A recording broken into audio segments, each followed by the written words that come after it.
Thank you for joining us on the Winning at Selling podcast. I'm Bill Hellkamp of Reach Development Systems, and with me is Professor Scott Plum of the Minnesota Sales Institute. If you don't buy it, how can you expect others to? Evidence of your behavior is found in your beliefs. Knowing is not doing, and doing what you know is a demonstration of your commitment. Commitment breeds confidence. Zoom in and tune out the world as Bill and I discuss how to project confidence and other great ideas on episode 484 of the Winning at Selling podcast.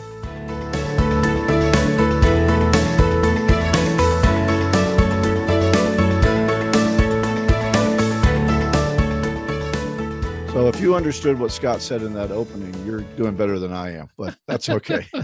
I got to keep everybody engaged. That's right. That's right.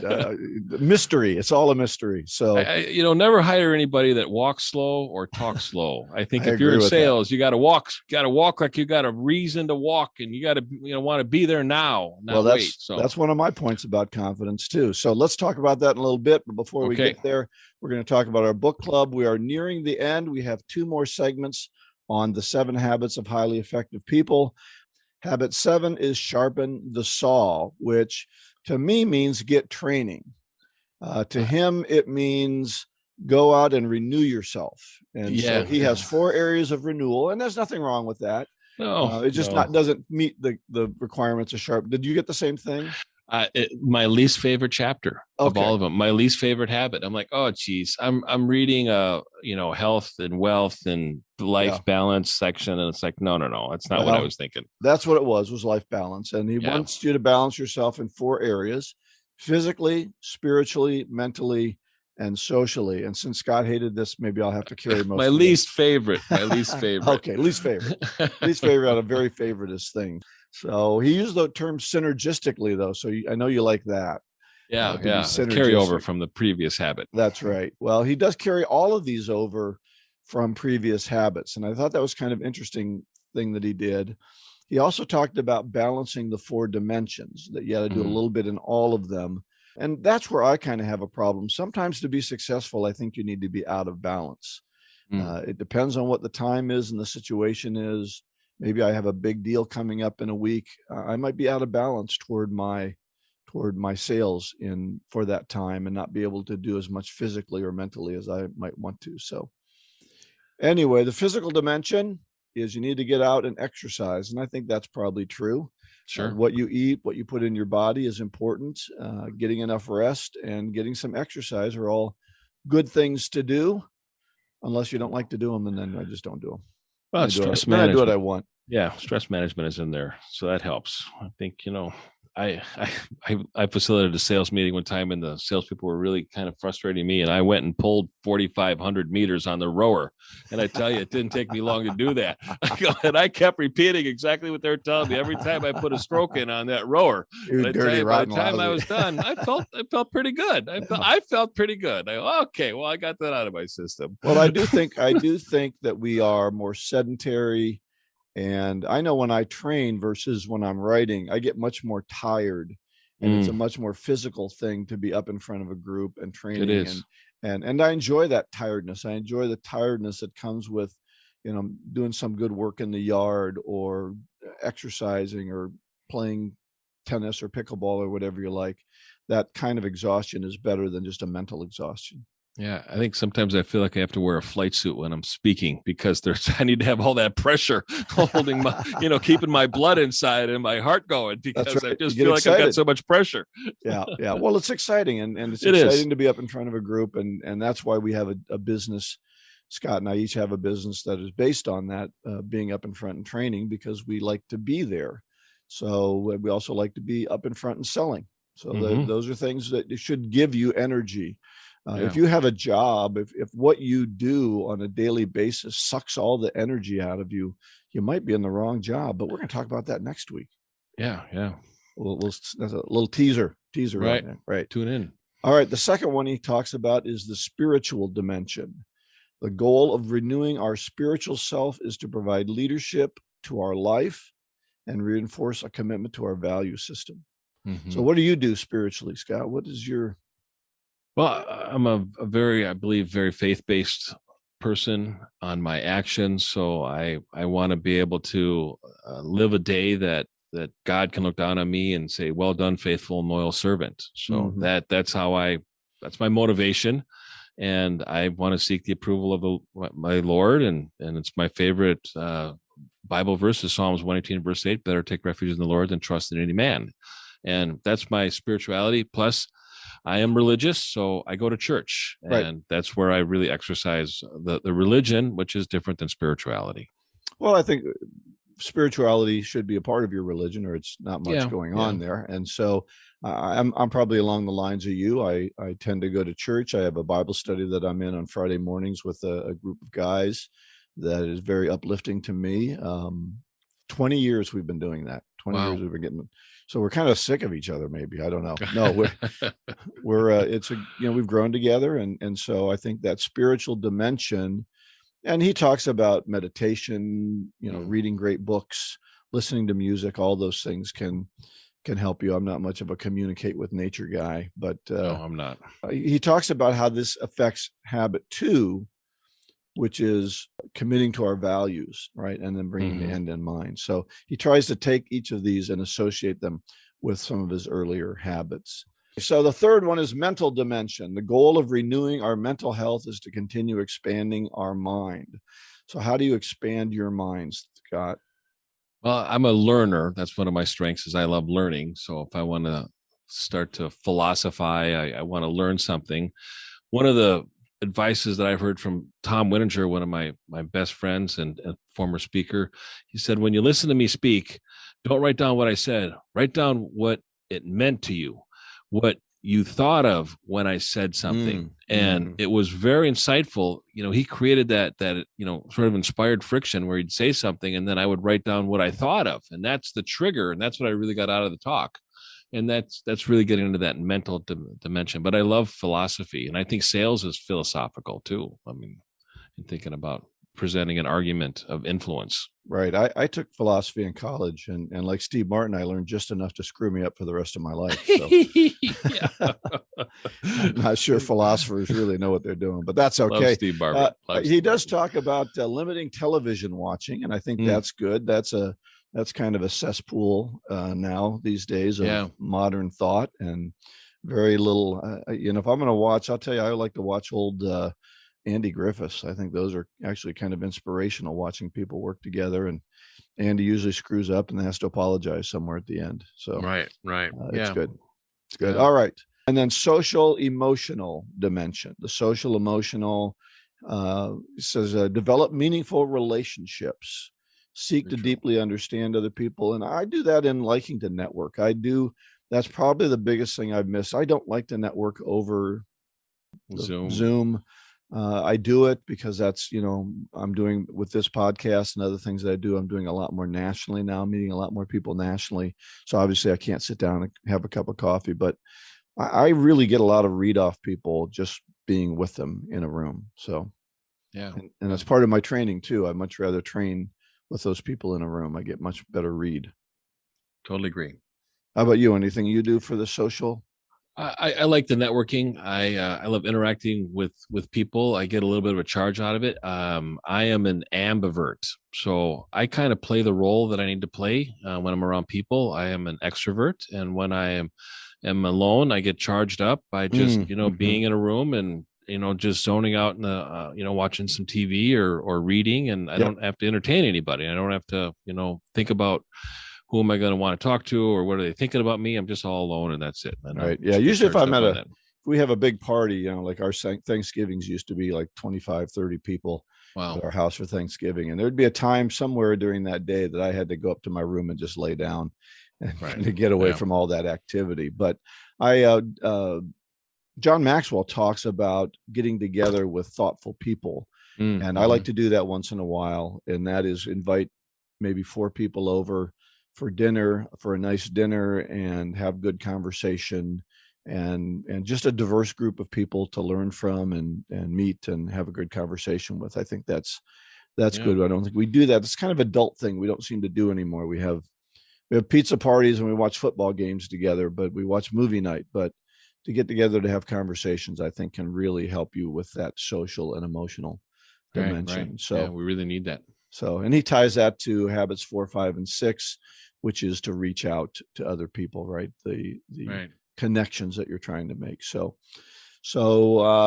next week, we have one more section. I think it's called Inside Out Again, which is a reference back to the early part of the book. Yep, Inside Out Again. And we'll finish the last couple of chapters next week. All right, we have a little announcement to make. And that is, we're going to have a book giveaway because our guests in 2 weeks are going to be the authors of a book called Sales Jiu-Jitsu, Sales Jiu-Jitsu by Elliot Baev and Daniel Moskowitz. And I've talked with Daniel a number of times. He and Elliot are going to be coming out in January, probably speaking at a PSA meeting, a Professional Sales Association meeting for us. And they're giving us some books. So before we start that will be our book club starting in November, mid-November. So if you want to get a free book, we'll be doing drawings each week. We'll give a couple of books away each week. Go to winningatselling.com. You can ask a question. You can say hello to Scott or I, or just ask to be put in the book drawing. And if you do that, you'll be put in the book drawing, and you'll stay in the book drawing as long as we have books. So you won't have to do it each week. Perfect. You just put your name in there and let us know you're interested. We'll be putting the book drawing, and we'll be giving a couple away each week and sending those out to you. This segment has been brought to you by the Jumpstart Sales Coaching Program, presented by the hosts of the Winning at Selling podcast. Every professional athlete has a coach, someone to assist and advise. Tiger Woods had 4 swing coaches so that he could stay at the top of his game. What would you like to improve or overcome in the next year? Perhaps as a salesperson, you want to be more productive with your prospecting, overcoming objections, or delivering more effective presentations. As a sales manager, you want to create a spark within your sales team with a new message, a refreshed approach to starting new conversations with prospects, or you are looking for market-ready strategies to increase revenue and shorten the sales cycle with your existing team. Or as a business leader, you want to transform the sales culture and your value proposition for the new marketplace. Whatever your reason, this is the perfect time to engage with an experienced sales coach. That is why your hosts of Winning at Selling podcast, Professor Scott Plum and Bill Hellkamp, have developed the Jumpstart Sales Coaching Program. Now you can receive personal coaching from the same sales professionals you enjoy on this podcast. It all starts with a discussion to give us insights into your specific goals, challenges, needs, and motivation. Go to winningatselling.com to contact Bill or Scott about the Jumpstart Sales Coaching Program. Do you believe you deserve better results? Now is the time to invest in yourself, your people, and your customers, and invest in your future.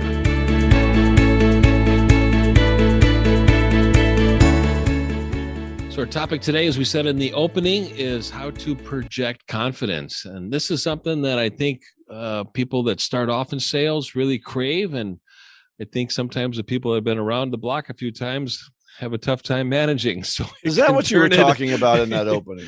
It can turn into about projecting confidence. Yeah, well, I was trying to really kind of build it up a little. Well, you did. How do you build confidence? What is the source of it? I'm a little dense, you know. Beliefs and behaviors, I think, add a lot to that, and I think it all comes in through your actions. And the more that you act on something, and the more acceptance you get from that action, you get more confidence. Yep.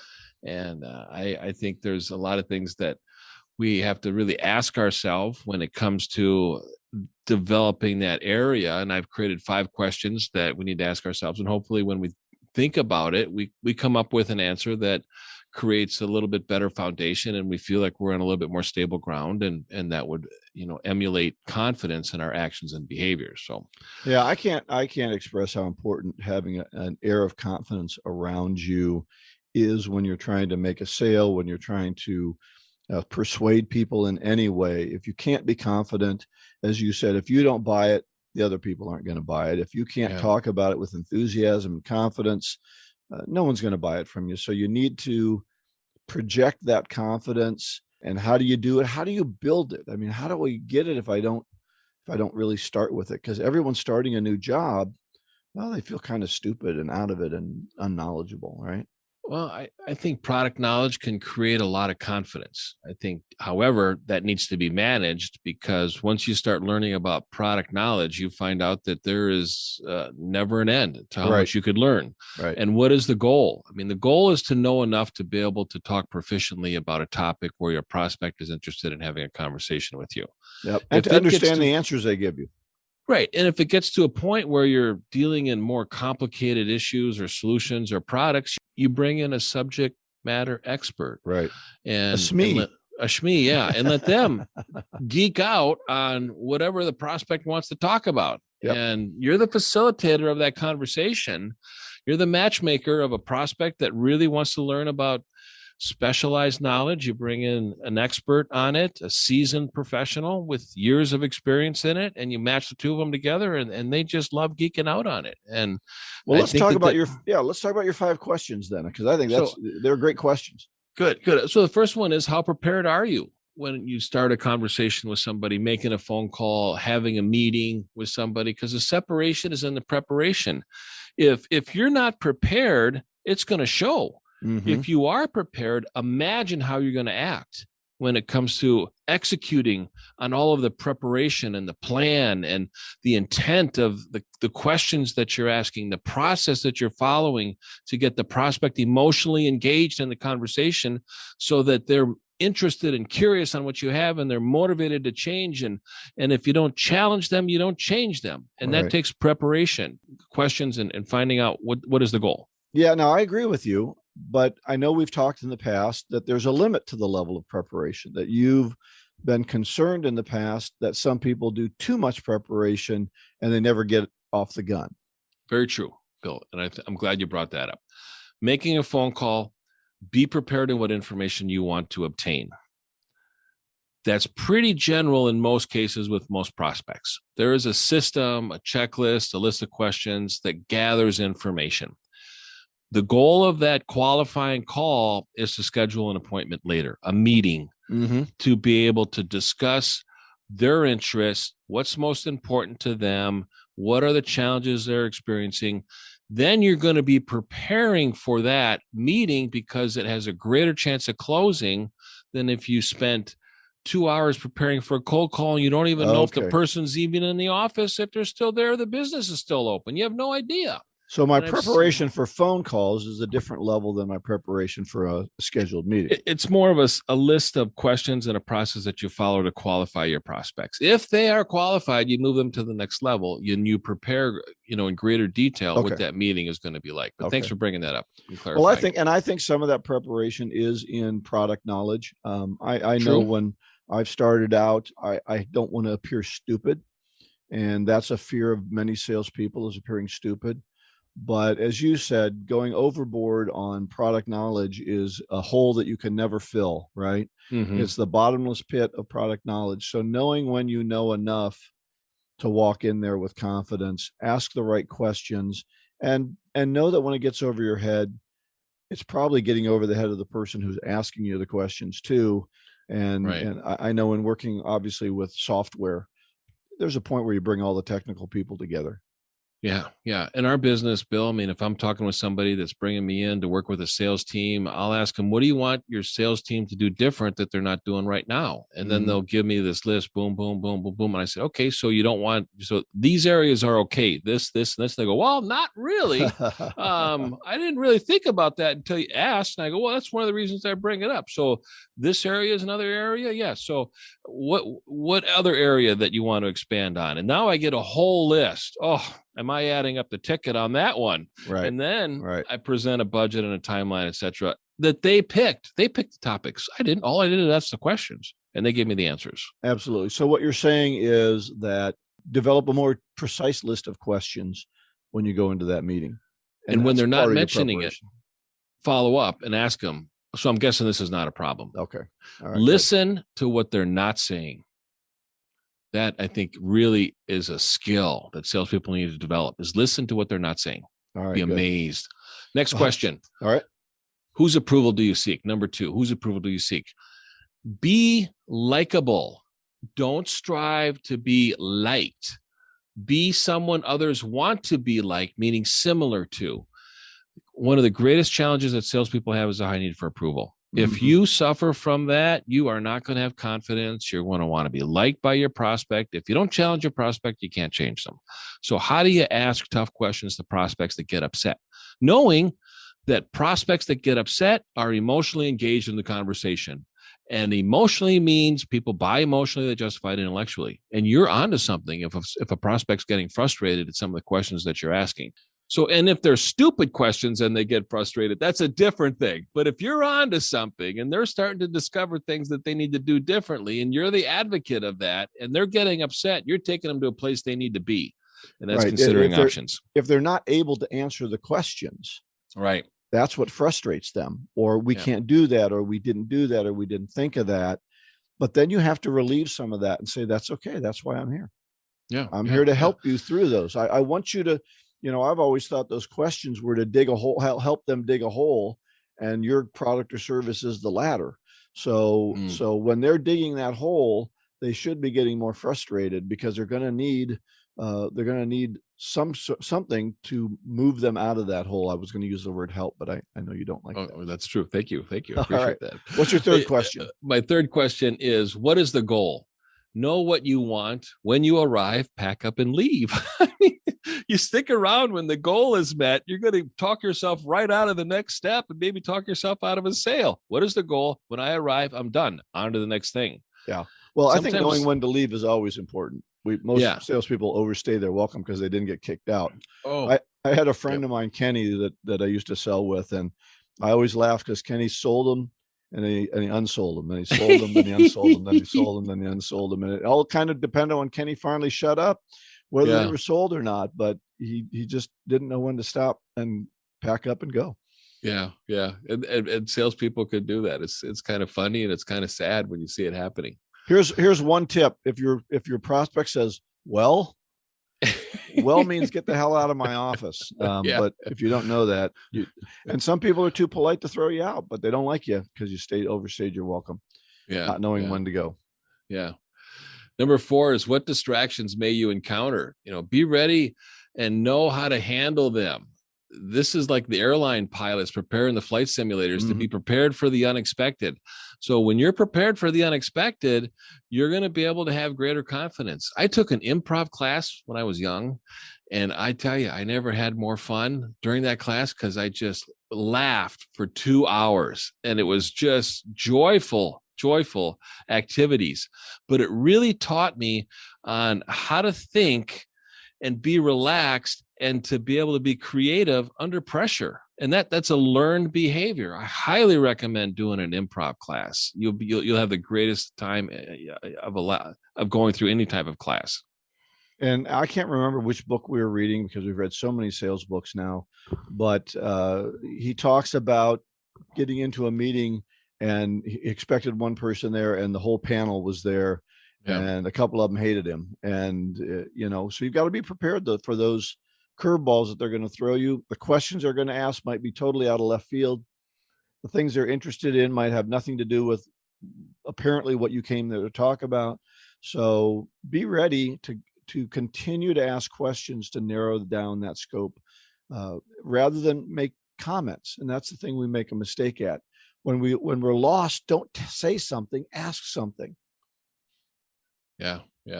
I walked into one appointment one time and the guy was really kind of serious and a little wooden and just kind of frozen. And I kind of stopped and I said, should we pick a safe word first? And he just busted up laughing. And it was pretty relaxed after that. Right. So that's just something that you learn at improv. When you feel it, you see it, you kind of say it, it was funny. It was really lighten the mood. Excellent. Last one is, what are you most afraid of happening? What is the worst possible outcome? Anything less that is a win. So if you didn't hit what you feared most, you won. I mean, maybe you didn't get the exact outcome, but you didn't crash and burn. And that counts. Right. Yeah. We talk about that in presentation skills as well, there's a different levels of win that are okay. Same in sales. We can win in a lot of different ways. Closing and signing the contract very seldom is going to happen on the first time we get together with them. So Right, we're yeah. looking for that next win. Am I going to get another meeting? Am I going to meet with a larger variety of people? Or am I going to get to put a proposal together? What are some of the wins that I'm looking for? And all of those moving in a positive direction are wins. It's not just the ultimate, they signed the contract and gave me a check. Yeah. Yeah. Yeah. You want to be of value. I mean, you want to be able to have a conscience when you get a commitment to deliver a value that they find worth paying for. Right. Right. So summarizing some things, just, on a attitude, belief, kind of soft skills, mindset, when you go into a call, focus on what's best for the prospect. Be a resource and a trusted advisor. That's going to take a lot of pressure off of you. Practice on reactance. The reactance is basically making a point and then saying, in the end, it's just completely up to you. And you just step back and it's up to them to decide what they want to do. And keep in mind that you want the deal, you don't need the deal. And when you focus on wanting it and not needing it, you don't come across as being desperate. Right. Right. So, yeah, I got a few things. Is it okay if I say a few of my ideas? Yeah, please. I don't want to step on your toes there. No. Okay. So we talked about this one. Understand how your product or service provides value.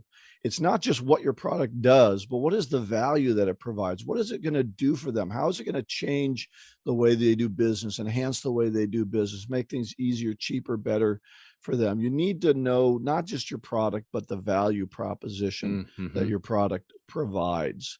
And I think that's really important. And when you believe in the value, you can have a lot more confidence. It's harder to believe in the product because we can look at it's similar to a lot of what other people are doing, and we're not the only one in the marketplace. But if I truly believe in my value when I go out there, that I'm unique in some ways, I'm going to do some things a little bit different. You talked about not having, not being worried about it's the only deal that you have. Fill your calendar, man. You got to have a lot of deals going. If you have 5 deals going on at one time, this one isn't all you have. But when you have one deal going on, that's all you have happening, and it starts to look like it's going south, you're going to start sweating in front of them. I had a guy that used to work for me, Dave, when I was in retail, and anytime we got into a big deal, Dave sweat like crazy. He would just be so nervous because it was, it was a big $1,000 sale for us in those days. $1,000 deal was kind of the whole day, right? In a retail store. And Dave I can remember Dave writing up a ticket, rubbing his forehead, writing the ticket, rubbing his forehead. So you don't want to look desperate, and you're less desperate if you have a lot of deals going on. Yeah. Not only understand the value, but what is the return on investment of your solution? What is this going to do for them in saving time, money, providing more solutions for them? So know what that return on investment is, be able to put some numbers down. And then you alluded to this in our very early part of our conversation. Sometimes you just got to act confident. Right. Speak louder, walk faster, be ready to move on. If things aren't going south, sometimes walking out of a meeting, say, look, this isn't going well. This isn't going, you don't seem to like me, and let's go. Yeah. So I'm going to save you a lot of time and trouble. Pack up your books. And sometimes they'll be saying, no, sit down. And they're just putting on this act of toughness. Right. So, sometimes you close up your book and you go, you know what, Larry, this just doesn't seem to be going well. I'm not going to pester you. And they'll go, oh, no, it's going fine. You're like, well, notify your face, man. Because this isn't, you're being Mr. Tough person on me here. And so sometimes we feel we have to do that. So those are my suggestions. Right. Great ideas. To build confidence. Yep. All right. Resources. I do have a video. I call it posture, not confidence. The ABCs of posture in sales. And that's a video, about a 5-minute video that you can link to. Yeah. We'll have that on the website. Excellent. Well, as we wrap up today, we have a golden nugget. I stole this right out of the book, and it's your favorite person to pronounce. Yeah. Dag Hammarskjöld. I looked it up. Okay. Hammarskjöld. Right. Doug Hammarskjöld. And that is, he said, and I like this because it's very similar to James Allen in As a Man Thinketh. Yeah. Which is a favorite of mine. Yeah, of course. You cannot play with the animal in you without becoming wholly animal. Play with falsehood without forfeiting your right to truth. Play with cruelty without losing your sensitivity of mind. He who wants to keep his garden tidy doesn't reserve a plot for weeds. Wow, Dag Hammarskjöld, who was the second secretary of the United Nations, by the way. I looked that up. Wow, in the history. Anyway, I like this because you cannot be, and this is what James Allen says, Scott, you can't be one thing inside and another thing without. You can't be a liar in your soul and then not be lying when you're working with people. You know, Dr. Stephen Covey says you can't do good in one area and bad in another. You just, you're either bad or you're good. You can't. I don't remember reading that in this book, but I know that that's one of his lines that he's very, very famous for. Yeah. I always say that there's two types of people. There's decent and indecent. And that's Viktor Frankl, Man's Search for Meaning. And I say there's two types of people. There's people that like Neil Diamond. There's people that don't like Neil Diamond. And I don't know which one of those is a good person and which one is not. Yeah, exactly. Exactly. That's right. That's right. So again, winningatselling.com. We'd love to hear your feedback.